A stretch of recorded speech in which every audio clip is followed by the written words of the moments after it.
that's kind of summarized the discussion. I just have two, final points.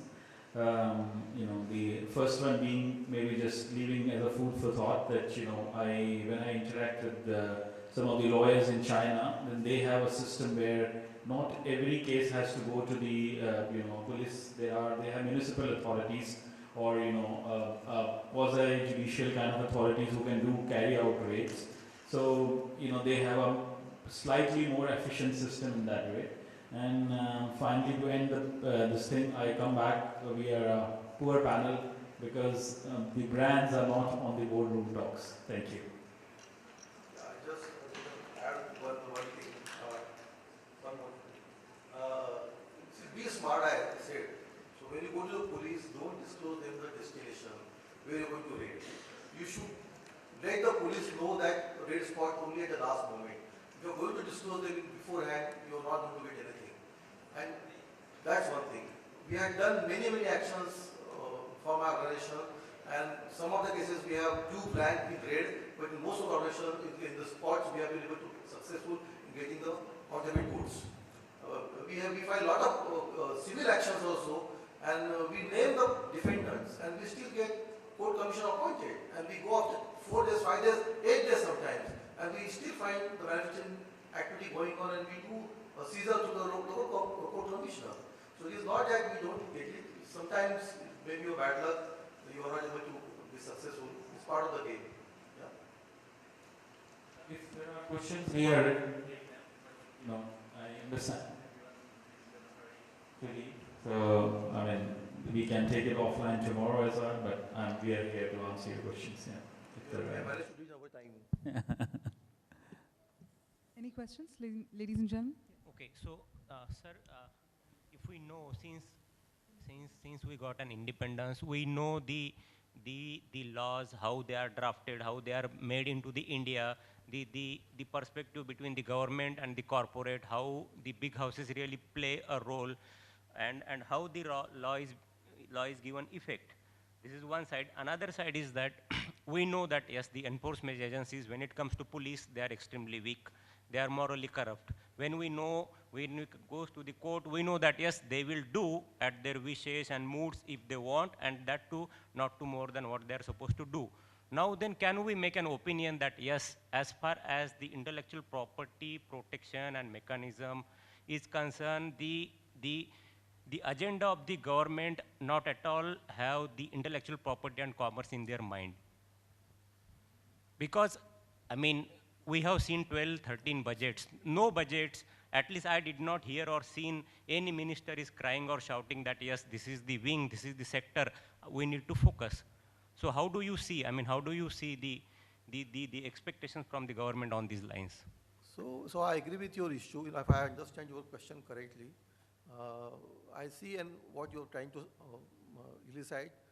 See, government is interested, the laws have been made, government is interested, you have to make the government work for you.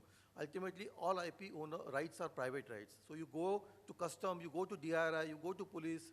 While there is a provisional law, they are bound, duty bound to help you out.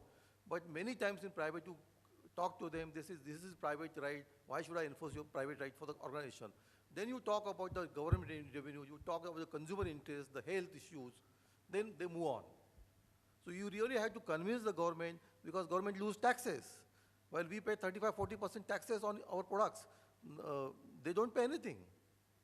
So you have to make government understand that if you are not able to implement the law which you have been passed, there is a revenue gap, and they will lose the revenue. And we project through the different kind of studies which we prepared through the industry bodies, we project the possible loss to the government, and therefore the government comes along and helps us. Plus there are international bodies like World Customs Organizations, like WIPO. So there's a pressure from them also.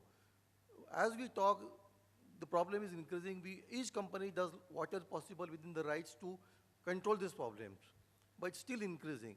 Now, we take the two examples of Crawford Market and Sadar Bazaar in Delhi. This has been notified as a notorious market in the world, along with some other markets in the world. So we have to, at our doorstep, notorious market. So while the police are doing, you only have to make sure that you convince, you agree on an agenda. See, police have a lot of issues. They have the local bandos, they have the criminal cases, the murder cases, more important cases, but then you have to convince them. You have to convince them, you have to wait, plus you have to be part with them. You can't leave, you just cannot lodge a FIR with the police and you expect the police will take an action. No, you have to participate with them at each stage. We have to go with the raid. Then only the actions will happen, otherwise it will not happen. Okay. So, sir, I mean, I will take next 1.5 minute. Suppose, forget about the police, even take the example of the commissioner of the excise. They do not know, I mean, what does the intellectual property mean? They do not know at the rank of the commissioner. Even law provides the officer they put into the rank of the deputy superintendent of police. So that is something, I mean, do you ever imagine that the DYSP will go and make a search and seizure? One. Two, there is a lot of mess, the notifications which are floated by the government, they will say something about the IPR infringement rules.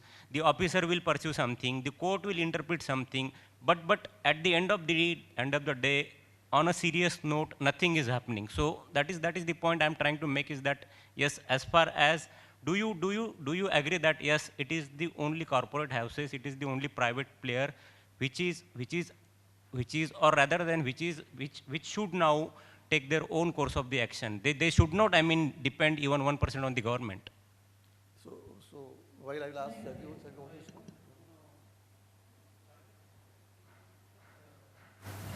Intellectual property is private law, it's private ownership. That is the question. And, you know, if you don't go and stand up for your rights, the police will not stand up for your rights, the excise department will not stand up for your rights. That's point number one. Point number two is, if you look at the police training program that police actually go through, in their 2 or 3 years that they are police officers, they get one lecture on copyright. They get, it's a minor crime. They get lectures on all other issues. When I say copyright or intellectual property related issues, you can't make it to be the top of mind out there. You need to go there, you need to work with them, you need to be able to deliver it. If the IMI did not work with them, did not be with them, you will never want 30,000 cases. And I can give you FIRs for 30,000 cases that are done in this country. I've got 5,000 convictions. How do they happen? They happen because you have to accept the system the way it is and build ways to deliver it. Hindustan Lever, let's look at their marketing ability. They know how to deliver a song to Sri Rampur, to Jabalpur. You tell them to deliver a show, they know how to do it. They know how to package it and deliver it out. How do they build enforcement systems that operate in that way? That's the challenge. That's the challenge to all of us. I don't think the government doesn't work. I think we have not built good enough systems to actually make the government work. and if I may add to what Savi has said, there is a National Academy of Customs and Excise. All the officers of, which are the gazetted officers are called in this academy and given training on IPR. In fact, I myself go and I'm faculty of the NASEN. Savi also does a lot of training for the police. There is a judicial academy in Maharashtra where lower judicial officers are trained, Naigaon, plus public prosecutors are trained. So we take pain through the industry body to create awareness among various enforcement agencies on IPR issues. So unless you do that, nothing will happen.